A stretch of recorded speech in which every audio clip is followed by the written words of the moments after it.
우리에게 주시는 하나님 말씀은 마가복음 1장 14절에서 15절까지 말씀입니다. 요한이 잡힌 뒤에 예수께서 갈릴리에 오셔서 하나님의 복음을 선포하셨다. 때가 찼다. 하나님의 나라가 가까이 왔다. 회개하여라. 복음을 믿어라.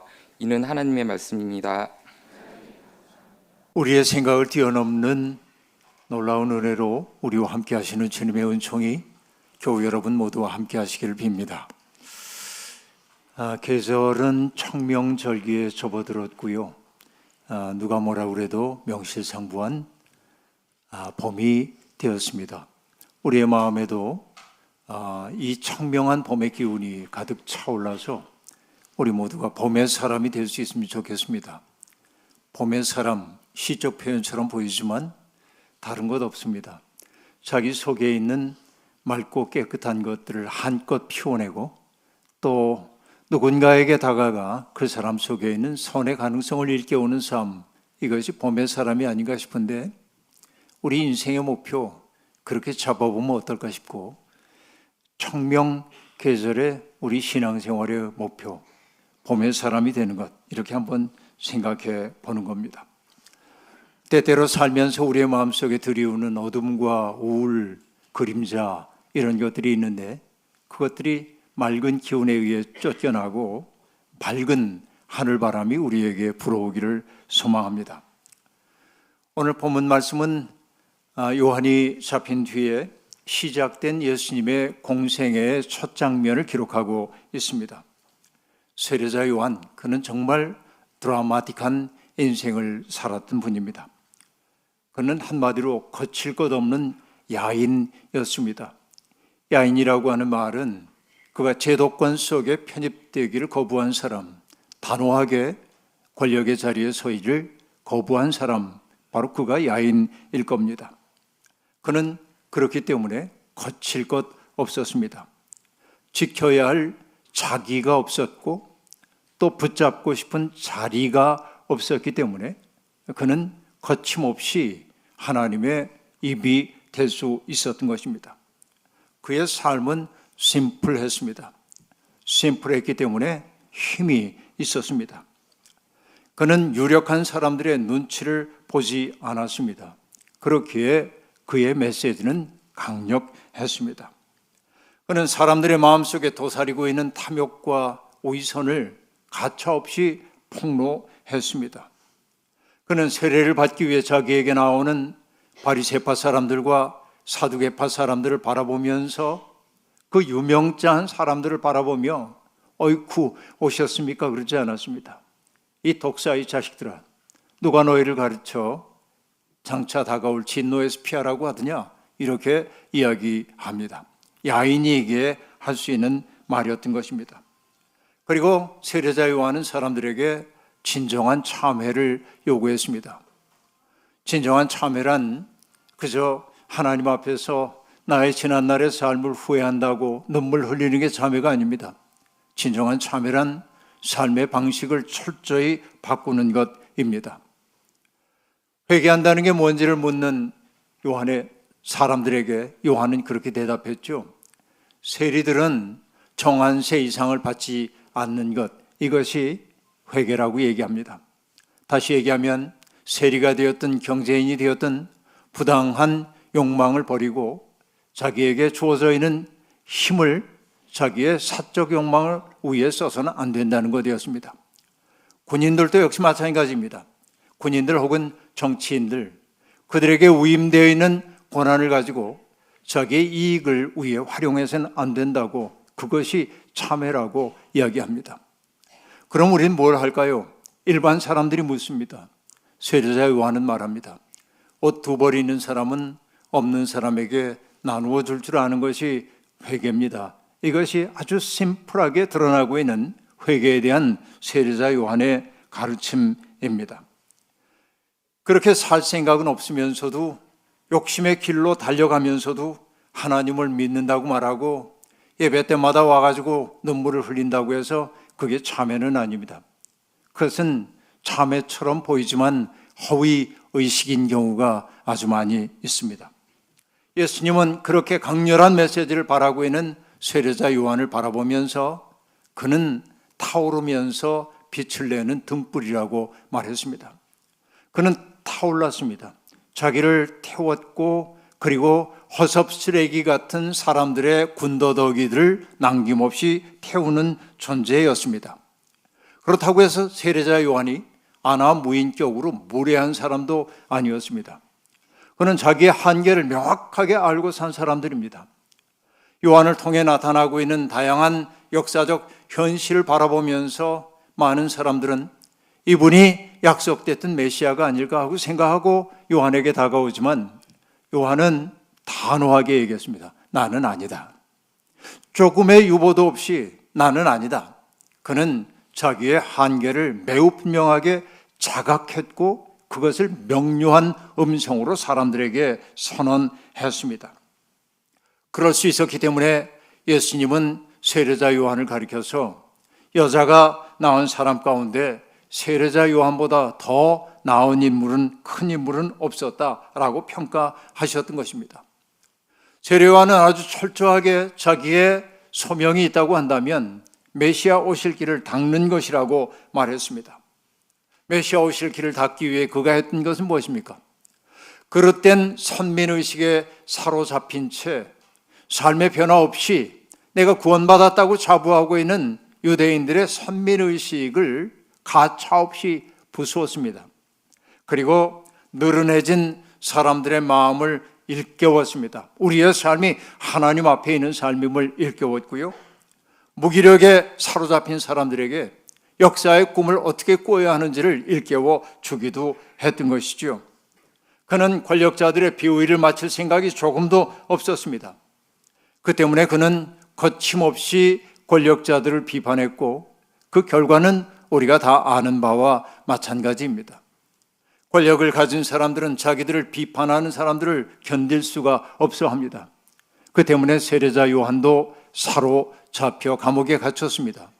그리고 나중에는 결국은 죽음으로 귀결됐던 것을 우리가 잘 알고 있습니다. 세례 요한의 다름질이 거기에서 그친 것으로 보입니다. 하지만 마가복음은 이런 말로 예수 그리스도의 공생애를 표현하고 있죠. 요한이 잡힌 뒤에 예수께서 갈릴리로 오셔서 하나님 나라의 복음을 전파하였다라고 말하고 있습니다. 이 짧은 한 문장 속에 역사의 신비가 오롯이 담겨 있습니다. 역사의 그 물줄기는 간혹 장애물을 만나 멈추는 것처럼 보이기도 하고 때때로 애돌아 가야 할 때도 있는 것처럼 보이지만은 그러나 흐름은 끊기는 법 없이 이어지는 것이겠죠. 그 흐름을 가능하게 하는 것은 무엇입니까? 하나님의 의지입니다.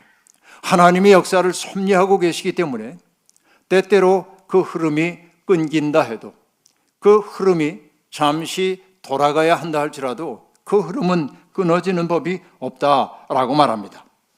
요한이 멈춘 자리에서 흐름이 끊긴 것 같은 그 자리에서 예수 그리스도가 새로운 흐름을 만들어 다시금 흐르기 시작했습니다. 저는 이런 신비를 생각할 때마다 1989년에 여러분 소위 천안문 사태라는 중국에서 민주화 운동을 했던 그 일들을 기억나는 분들이 계실지 모르겠습니다만은 천안문 광장에서 민주화를 요구하며 수없이 많은 사람들이 모여 있을 때 당국은 탱크까지 동원해가지고 그들을 진압하려 했죠. 그 자리에서 민주화를 요구하고 있던 사람들 가운데 기독교인 한 사람이 그 자리에 서서 시를 남겼고 그 시가 사람들에게 전해져 깊은 울림을 주었습니다. 그의 시는 이렇게 시작됩니다. 한 사람은 약하고 깨지기 쉽지만 많은 사람은 강할 거예요. 그는 권력의 폭압에 의해 자기가 쓰러질 것을 예감했습니다. 그리고 자기의 죽음을 내다보면서도 그 자리를 떠날 수가 없었습니다. 바로 이것이 인간 정신의 숭고함입니다. 그는 자기의 어머니에게 나를 위해 울지 말라며 한 가지 부탁을 하고 있습니다. 다만 내가 사랑하는 이 나무에 물 주는 것을 잊지 마세요. 이게 그가 마지막으로 남겼던 시입니다. 그리고 그는 죽임을 당했습니다. 이 숭고한 결의, 내가 죽임을 당할 수도 있음을 알면도 불구하고 그 자리를 끝끝내 지켜내는 것이 인간 정신의 숭고함입니다. 이러한 숭고한 결의를 갖고 있는 사람들을 통해서 역사는 선의 방향으로 이끌리는 법입니다. 바로 이것이 세례 요한과 예수 그리스도 사이의 배턴 터치의 의미입니다. 하나님의 일하심은 정말 정교하고도 놀랍습니다. 43년 전 저는 신학교를 졸업하고 내가 다음에 어떻게 해야 하는지를 몰라 방황하고 있었습니다. 서초동에 있는 아주 조그만 교회, 교인 수 10명도 되지 않은 교회에서 저는 내가 존경하는 목사님과 더불어 지내고 있었는데 그 목사님이 어느 날 내게 어디를 가자고 해서 버스를 타고 찾아온 곳이 바로 이곳입니다. 청파교회가 있다는 것도 몰랐고 저는 내가 청파교회를 가고 있다는 사실도 몰랐고 우두커니 목사님을 따라와서 제가 27년 동안 머물렀던 그 방에 앉아 계신 풍채 좋은 목사님과 마주 앉게 되었습니다. 그 목사님은 음성도 호탕하고 멋진 분이었습니다. 그런데 저는 제가 왜 이 자리에 와 있는지도 사실은 몰랐습니다. 근데 가만히 얘기를 듣자 하니까 제가 있었던 교회 목사님이 나를 여기에 팔러 온 것임을 알게 되었습니다. 내 의사는 한마디도 묻지도 않고 두 분 사이의 얘기가 다 끝난 거였습니다. 나중에 제가 그 목사님에게 아니 목사님 나를 이렇게 새우잡이 배에 보내듯 팔아버립니까? 이제 그렇게 말했는데 돌아가신 우리 박정호 목사님이 그때 저를 보고 이렇게 얘기하셨습니다. 김 전도사 잘 왔어. 내 목회를 돕기 위해 왔지만 당신 젊으니까 소신껏 이래 내 눈치 보지 말고 그렇게 얘기했습니다. 그 말이 이상하게 굉장히 제게는 자유를 주는 말로 들렸습니다. 속으로 그렇게 말했습니다. 그렇지, 내가 누구 눈치를 봐. 내가 소신껏 일하고 마음이 안 맞으면 서로 떠나면 되지.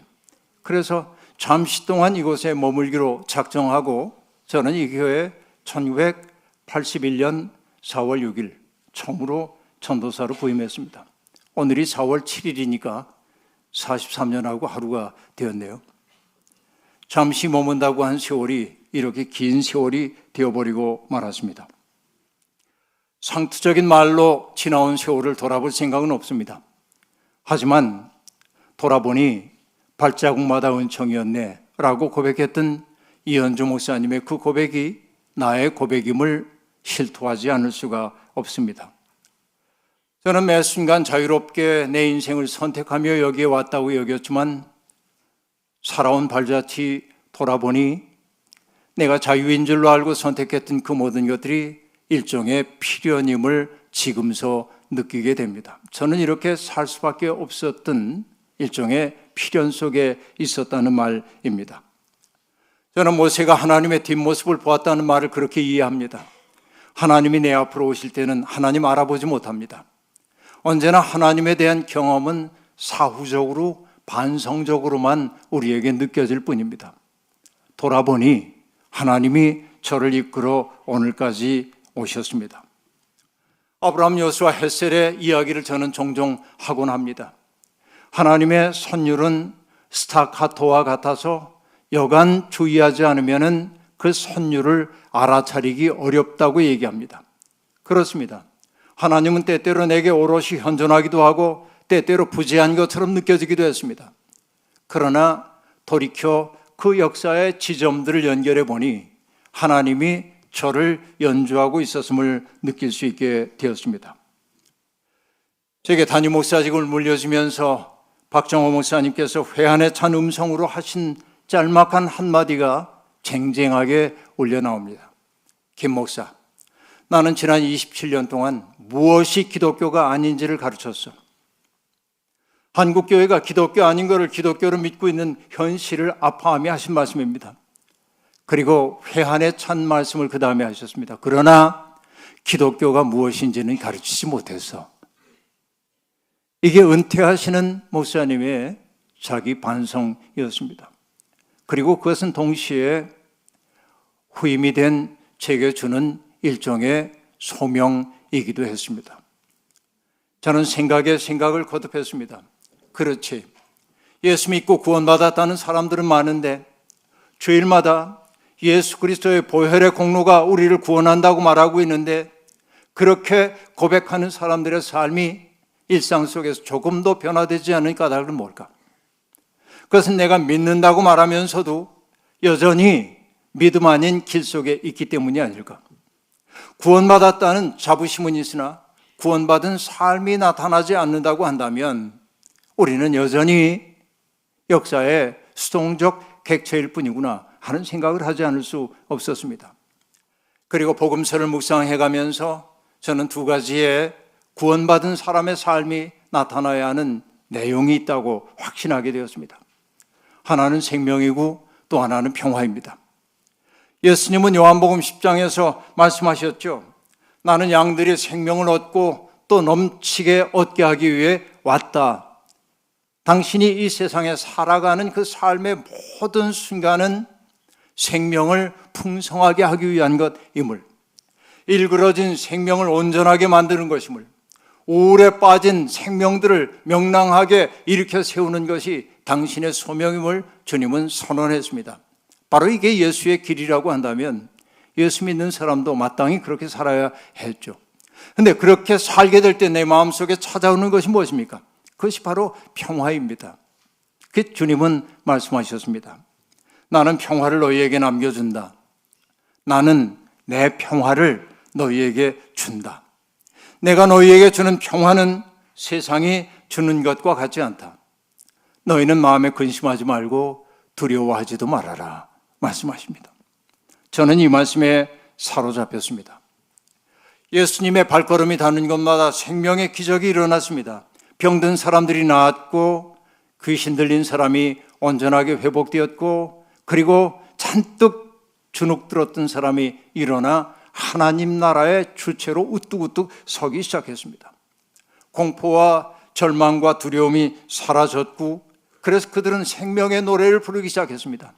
그들이 있는 곳에 평화가 있었습니다. 예수를 믿는 이들이 있는 곳에 나타나야 하는 열매, 그것은 생명과 평화였습니다. 지금도 이 판단은 여전히 유효합니다. 생명의 씨를 심고 평화를 거두는 것, 이것이 구원받은 사람들의 마땅한 삶인 것입니다. 공생애를 시작하면서 주님이 세상에 던지신 메시지는 짤막하지만 강력합니다. 때가 찼다. 하나님 나라가 가까이 왔다. 회개하여라. 복음을 믿어라. 여러분, 때가 찼다고 하는 것은 무엇입니까? 하나님의 시간이 도래했다고 하는 말입니다. 하나님의 시간은 앞당길 수도 없고 그리고 늦출 수도 없습니다. 하나님의 시간은 도둑처럼 우리에게 다가오는 것이죠. 우리에게 주어져 있는 시간은 오직 오늘밖에 없는 것입니다. 그 때가, 하나님의 때가 언제인지 알아차리기 어렵습니다. 보라신 주님은 제자들이 주님께 이런 질문을 던졌을 때, 주님께서 당신의 나라를 회복하실 때가 지금입니까? 이렇게 물어봤을 때 뭐라고 대답하셨습니까? 그 날과 시는 아버지께 속한 것이다. 너희가 상관할 바 아니다 라고 말하면서 오늘 우리가 어떻게 증인이 되어야 하는지를 가르쳐 주셨습니다.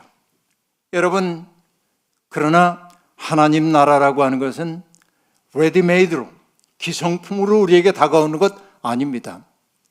복음서를 제대로 읽어보면 바로 예수 그리스도의 삶과 존재 그 자체가 하나님 나라입니다. 예수라고 하는 존재 자체가 하나님 나라의 도래의 징표입니다. 예수 그리스도가 번개처럼 역사 속에 내려꽂혀 하나님 나라가 열리게 되었던 것이죠. 하나님의 나라는 하나님의 뜻이 구현된 장소 혹은 삶입니다. 그러므로 예수 그리스도야말로 하나님 나라라고 하는 장소입니다. 예수 그리스도의 몸이 바로 하나님 나라입니다. 하나님 나라는 언제나 사건으로 우리에게 다가오는 것입니다. 제가 좋아하는 영성가인 토마스 베리 신부님은 하나님 나라에 대비되는 지옥의 본질을 아주 깔끔하게 정의해냈습니다. 지옥, 그건 뭘까요? 자기만의 세계에 갇혀버리는 것. 다른 존재들과의 밀접한 관계로부터 단절되는 것, 상호 공존의 기쁨에 들어갈 수 없는 상황, 이것이 바로 지옥이라고 말하고 있습니다. 여러분 어떻습니까? 오늘 우리가 나 속에 틀어박혀 산다면, 다른 이들과 의미 있는 관계를 맺지 못한다면, 함께 생을 경축하지 못한다면 그게 지옥이 아니고 무엇이겠습니까? 거꾸로 얘기해 보면 하나님 나라의 징표는 무엇이겠습니까? 나에게 사로잡혀 있던 사람이 자아로부터 해방되어서 타자들의 세계 속으로 거리낌 없이 들어가는 것, 타자들을 나의 삶 속에 환대하여 드리는 것, 나 또한 그들의 손님이 되기를 주저하지 않는 것, 그의 기쁨을 나의 기쁨으로 삼는 것, 그의 슬픔을 나의 슬픔으로 삼는 것, 바로 이것이 천국의 징표가 아니고 무엇이겠습니까? 예수님이 계신 곳에서 바로 이러한 기적들이 나타났습니다. 주님은 경건하다 자부하는 사람들에 의해 죄인으로 규정된 사람들, 남의 눈에서 티끌을 빼겠다고 나서는 사람들 때문에 상처 입은 사람들 만나서 그들의 삶이 얼마나 귀하고 존엄한지를 일깨워 주었습니다. 그것은 따뜻한 시선으로 바라봤기에 가능한 일이었습니다. 그 따뜻함, 그 온유함, 바로 그것이 하나님 나라의 징표입니다. 그 따뜻함을 경험한 사람들, 그들은 자기 속에서 새로운 세상의 꿈이 아름답게 잉태되고 있음을 경험했던 것입니다. 바로 이것이 하나님 나라의 진실입니다. 그런데 하나님 나라에 대한 이야기를 할 때 우리가 잊지 말아야 할 것이 또 하나 있습니다. 예수가 말씀하신 하나님 나라는 로마 제국과 대비되는 것임이 분명합니다. 로마 제국이 지중해 세계를 다 다스리고 있던 때입니다. 제국은 자기를 확장하기 위해 타자들을 도구화하는 것이 제국의 특색입니다. 그러므로 제국은 폭력 기계입니다. 폭력이 없이는 제국은 운영될 수가 없는 것입니다. 자기의 체제에 맞서거나 이의를 제기하는 이들을 가혹하게 탄압함으로 제국은 유지됩니다. 그 때문에 제국은 조용해 보이지만은 그 조용함 속에는 진정한 생명이 잉태되는 조용함이 아니라 무덤 속의 평화라고 말할 수 있는 것이죠. 여러분, 제국은 스스로를 존속시키기 위해 끝없이 타자를 만들어냅니다. 야만인들을 교화시킨다는 명분으로 사람들을 억압하고 수탈합니다. 이것이 역사 속에 등장한 모든 제국의 특색입니다.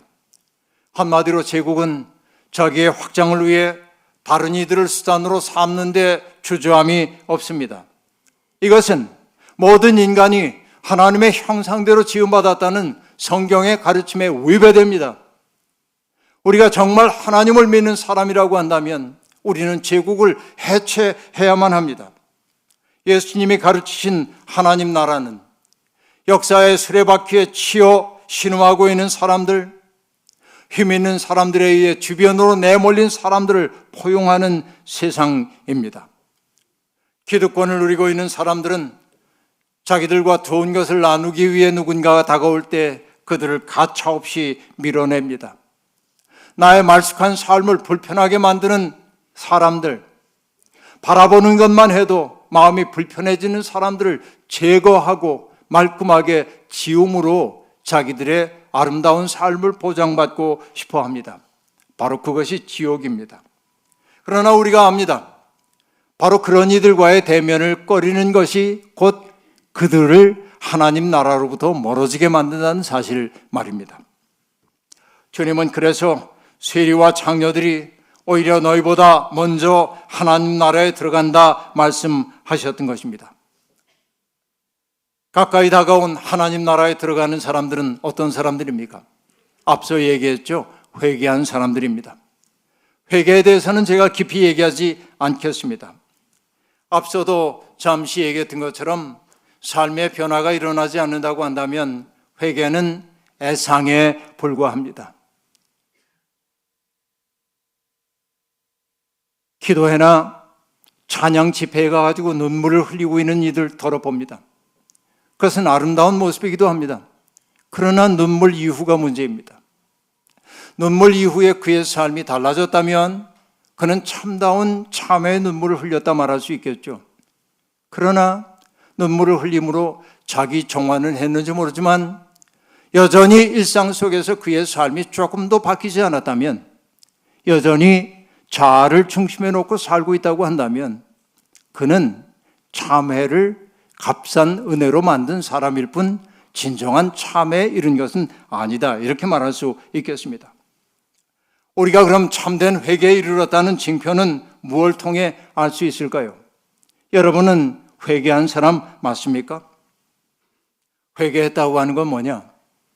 내 속에 이전엔 없었으나 타자들의 고통이 내 마음속에 사무치게 아파오기 시작할 때 나는 비로소 참회했다고 말할 수 있어요. 영성의 문이 내게 열렸다고 말할 수 있을 겁니다. 하나님의 사랑을 나타내는 히브리어 단어 라햄입니다. 이것은 긍휼로 옮겨집니다. 영어로는 이것을 compassion이라고 얘기하고 있는데 이것은 뭐예요? 함께 아파하는 마음이 긍휼입니다. 라햄이라고 한 말은 긍휼이란 뜻도 있지만은 동시에 자궁이라고 하는 뜻도 있습니다. 자궁은 생명이 잉태되는 공간입니다. 자기의 몸속에 새로운 생명이 잉태되면 여성은 그 생명을 위해 자기의 모든 것을 다 바칩니다. 그 생명이 중심이 됩니다. 연약한 생명을 돌봅니다. 바로 이게 컴패션입니다. 여러분, 다른 사람들을 내 마음속에 품고 그 사람을 위해 모든 것을 내주기 시작할 때 나는 비로소 참회했다고 말할 수 있을 겁니다. 주님은 우리에게 말씀하십니다. 너희의 아버지께서 자비로우신 것처럼 너희도 자비로운 사람이 되어라 라고 말합니다. 자비로운 사람이 되라는 말에 이어서 등장하는 말이 두 가지가 있습니다. 자비로운 사람이 된다는 게 뭘까요? 아주 간단하게 얘기할 수 있습니다. 첫째는 뭐냐? 남을 심판하지 말아라. 이게 자비로운 사람의 특색이에요. 여러분, 우리는 모두 사람은 마땅히 이러저러해야 한다는 자기만의 선입견을 가지고 사람들을 대할 때가 아주 많이 있습니다. 이게 어쩔 수 없는 인간의 한계입니다. 문제는 자기의 판단을 절대화하는 데 있다는 것입니다. 다른 사람이 처한 상황을 전혀 알지 못하면서 자기의 잣대를 가지고 그를 잴 때가 얼마나 많이 있습니까? 그것은 폭력입니다. 우리는 언제나 자기를 열어놔야 합니다. 내가 모르는 사정이 그에게 있을지 모른다는 생각을 조심스럽게 품어야 합니다. 우리 살다 보니 그렇죠. 이런 여러분 맨날 반복되는 일입니다. 다른 사람들은 이해할 수 없는 나만의 사정이 있어요. 그래서 여러분, 남을 심판하지 않는다는 말은 뭐냐? 사람들을 함부로 내 식으로 평가하지 않는 거예요. 다시 얘기하면 애정과 조심스러움으로 그를 대하기 시작해야 하는 거예요. 여백이 없는 의로움처럼 세상을 차갑게 만드는 것이 없습니다. 사람들을 유난히 날카롭게 대하는 사람들을 보면 가장 의로운 사람이 아니라 자기 속에 상처 많은 사람일 때가 참 많습니다. 여러분, 우리가 누구이길래 다른 사람을 함부로 평가할 수 있겠습니까? 다른 사람을 함부로 심판하는 것은 스스로 전능자가 되려는 욕구 속에 시달리고 있다고 말할 수 있어요. 우리는 모릅니다. 타자에 대해서 몰라요. 그렇게 조심스러워야 합니다. 그 속에서 존중의 마음이 나오는 겁니다. 그래야 우리는 자비로운 사람 될 수 있어요. 두 번째는 뭐냐? 주어라 라고 얘기합니다. 자기를 선물로 주라는 거예요. 이게 자비로운 사람이 되는 길이라는 것입니다. 예수 그리스도께서 자기를 남김없이 선물로 주셨던 것처럼, 그렇죠? 주님은 만나는 모든 사람에게 가진 것이 없었기에 당신을 선물로 주셨죠. 그 극한적인 것이 무엇입니까? 당신의 목숨까지도 우리를 위해 선물로 내주셨습니다. 바로 이것이 자비로운 삶의 특색입니다. 그래서 우리가 말할 수 있습니다. 존경과 아낌, 따뜻한 사랑으로 무사람들을 대하는 것, 이것이 줌이에요. 주는 것이 받는 것보다 복이 있다고 하는 것은 무엇입니까? 나를 아낌없이 누군가에게 선물로 줄 때 내가 텅 비는 것처럼 생각되지만 오히려 내 속에서 새로운 질서와 생명이 움터나오는 것을 경험하게 돼. 이게 신앙의 신비입니다. 환대하는 것, 바로 이것이 예수 그리스도가 우리에게 보여주고 있는 하나님 나라의 특색입니다. 적대감이 넘치는 세상에 우리가 살고 있습니다. 이 속에서 환대의 공간을 열어가는 것, 바로 이것이 교회의 목표여야 합니다. 우리들의 삶의 목표가 되어야 합니다. 주님은 척박한 땅 갈릴리에서 사역을 시작하셨고 부활하신 후 여인들에게 나타나서 너희보다 먼저 내가 갈릴리로 가겠다 말씀하셨습니다. 우리가 주님을 만날 수 있는 장소는 우리 시대의 갈릴리입니다. 아픔이 있는 곳, 슬픔이 있는 곳, 사람들이 서러워하는 것, 바로 그 자리에 설 때 우린 비로소 주님과 만날 수 있습니다. 우리 모두 하나님의 은혜 안에서 자기를 초월하는 그리스도의 사랑을 누리면서 그리스도의 손과 발이 되는 기쁨을 누릴 수 있기를 빕니다. 고통받는 사람들의 눈물을 닦아주고 그들 곁에 다가서십시오. 그들의 이야기에 귀를 기울이고 할 수 있는 모든 일을 다 하십시오. 주님은 지금까지도 우리와 함께 하셨던 것처럼 앞으로도 우리와 함께 해주실 것입니다. 요한이 잡힌 뒤에 주님이 갈릴리에 오셔서 새로운 일을 시작하셨습니다. 정진교 시인의 말씀대로 마음이 답답해지면 바다에 가자면서 시인이 얘기합니다. 저 바다가 천년 만년 푸르게 유지되는 것은 앞물결이 뒷물결에게 자리를 내주기 때문이라고 말합니다. 우리는 이 신비를 믿습니다. 여러분, 우리는 이 흐름 속에서 기뻐합니다. 제가 달려오는 길은 멈추지만 김재용 목사님과 더불어서 새로운 역사가 시작될 겁니다. 새로운 시작 앞에 선 우리 교회를 하나님께서 이끌어 주시기를 주님의 이름으로 기원합니다. 아멘. 주신 말씀 기억하며 거듭의 기도 드리겠습니다. 하나님, 하나님의 은혜의 강물을 타고 여기까지 이르렀습니다. 흘러오는 동안 수많은 지류들을 만났고 그들과 더불어 더 큰 흐름 만들게 하신 것 감사합니다. 우리가 흘러가는 그곳에 하나님의 마음이 있음을 믿습니다. 하나님에 대한 그리움이 우리를 이끌어갑니다. 우리의 흐름이 끊이지 않도록 주님이여 역사해 주시고 이 교회를 통해 하나님의 꿈을 이루어 주옵소서. 예수님의 이름으로 기도하옵나이다. 아멘.